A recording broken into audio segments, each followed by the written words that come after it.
If you're anything like me and bluff your way around knowing a motorcycle, not knowing your spanner from your sprocket basically, then this next slot is just for you.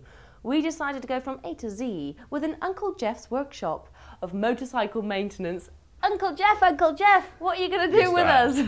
Well, I hope I'm going to show you how a bike works, the little sort of tricks that I've learnt over the years, and just how to look after your bike, keep it well maintained, and just generally tell people how to keep the bike in tip-top condition, and the tools to have so that you can start off properly without spending a fortune. We've got some of them in front of us. And it won't be an in-depth thing, won't be sort of stripping a bike down to minutiae, but it will give you a good overview. Great. Will that help you, do you think? It will help because I'm still pretty much a novice and I sit in on conversations and I'm going... Yes, and at least you're being honest. Yeah, exactly. This is a good thing, being honest. Well, look, what's all this about? Well, these are my tools. As you can see, they're well used over a fair few years, but that doesn't matter. Just a few basic tools. Perhaps hammers shouldn't be on the top of the thing, but nevertheless they are. Ka-chung, ka-chung, hey! This one, well used, a rubber-faced hammer. It means that you don't damage aluminium components and you can give a wheel spindle a good thump without damaging it. So a very useful bit of kit. The old ball peen hammer, if things are a bit more stubborn. A nice sort of feel to that hammer. You can give things a light tap. I'll be good honest. And then these adjustable spanners, people will be familiar with these. Yep. Pliers of different sizes. Spanners, of course, which everyone will be familiar with. These are combination spanners, an open-ended and a ring spanner at the other end. Make sure you buy a decent quality kit. You don't want to end up rounding your nuts off, so to speak, if you understand what I mean there.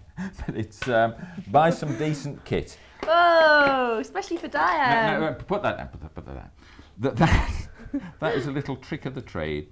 Again, a broken mirror, taped it up on the edge there. But a mirror can be incredibly useful. Oh, look at a little spot there. It can be incredibly useful on the bike because everything is sort of covered up these days. And if you're trying to find a little screw or a nut or whatever, just put it behind. Like a dentist. Shine a light. That's right. Great. Shine a light on it. Fine. What's this? Other bits. Now this is an impact driver, which you may have heard of. I've heard of, but I actually quite want to know how it works. Right, well, a lot of components on the bike, especially the engine components, they're tightened up very tight and they have stuff on the threads called Loctite, which locks them up, and they can be a devil's own job to get undone.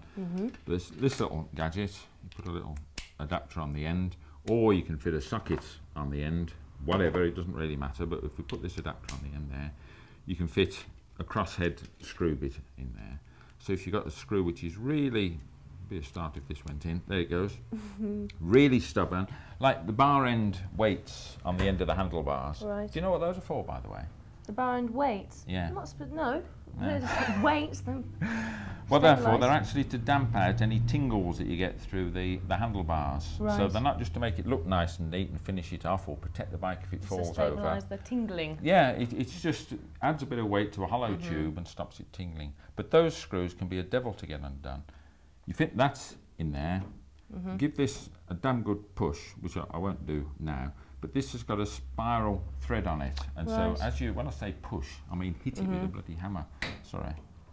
Put that in there, sharp bang on there, and that just turns that tip just fractionally, but it gets an impact on it, which is why it's called an impact driver, drives that into the middle of the screw and turns it at the same time.